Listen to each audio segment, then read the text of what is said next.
In a world ruled by GUI peasants, you dare to seek the ancient secrets of the command line. To be not just some casual user clicking around, but a real sorcerer. The kind of person who makes people gasp when a blur of text flies across the screen like you're hacking into the Matrix. Well, you have come to the right place, as I, Jacob Segfold Sage Marui, will guide you. You will need a Linux system and a keyboard. Any piece of e-waste will be fine. And if you want, some cheese too. But no mouse in the terminal. Those are for casuals. Those who are afraid of the magic of the command line. And we are not afraid. Speaking of which, open it with Ctrl-Alt-T. Here it is, the terminal. Embrace it. Smell it! This is our spellbook where anything is possible. By default, you will be located in your root directory. In Linux, everything is a file, and files are organized in directories, also commonly called folders by the casuals. And the homosexuals. Amen. To look around, cast ls for list to see the list of directories you can go to. To access the directory, type cd and the first letters of where you want to go. Then, press tab. It reads your mind, you see, young apprentice. It has accepted you. In case you want to go back one step, you will need to use cd ... which will take you back. And in case you are in a location that is farther from the root directory, such as desktop/spells, cd without the ... will always take you directly back to the root directory, skipping any passages in between. And after this very intense magic, you can use a tactical cheese reload to replenish your mana. And now it's time to use the power of creation. You can summon a new directory with mkdir and give it a name. Tentacle Potions. Go inside it and do touch file1. I will give it a txt extension to create a file. Now we can do again ls, and here it is. We have just created a file from thin air. Magnificent. We, the enlightened, can write to it directly from the terminal. To do that, use echo cheese bigger than, and then file txt. Now it may look like nothing happened, but if I do head file name, I will see that cheese is now written into file 1, and we use head file 1 to see the first lines of the contents of the file. Pretty cool, huh? But this approach is slow. Hear my call, O cursed shell. Summon forth my sea spell. With keystrokes light and screen dim, domain expansion, Neovim. Now you might be seeing something like this. However, what we want is something that looks more like an IDE. So we will be installing lazyvim. I'll make this as simple as possible. First of all, we need git. So we will do apt install git. You see, in this case, it is telling me I don't have the permissions to do that because I'm not the owner of this system. And in cases such as this, when things don't exactly go to plan, we do the power of sudo compels you, and things will eventually be fine. So we do sudo apt install git. Indeed!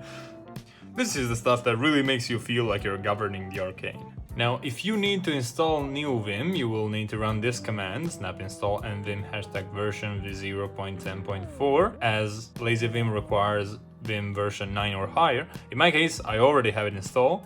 You can see there I do nvim -- version, and it shows me my version of vim. Now, to the fun part. So now to install lazyvim, we're gonna do git clone with that link. Keep in mind that to copy and paste on the terminal, you need to use Ctrl-Shift-V and or C.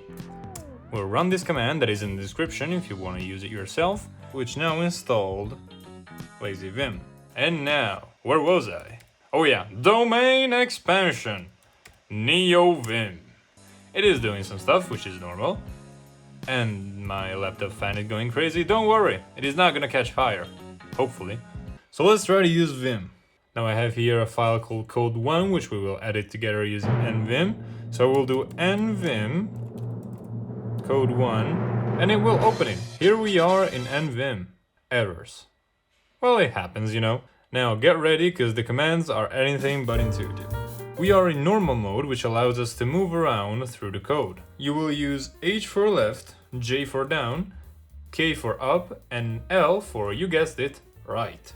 I know it sounds unintuitive and stupid, but wait till you see the rest. Which is a phrase I find myself using way too often. Also, you can hop over words with W for forward or B for backward. You see, I'm skipping words. Keep in mind that you can go back to normal mode from any other mode by pressing the escape key. But how can we write if you're using letters to move around? Press I to enter insert mode.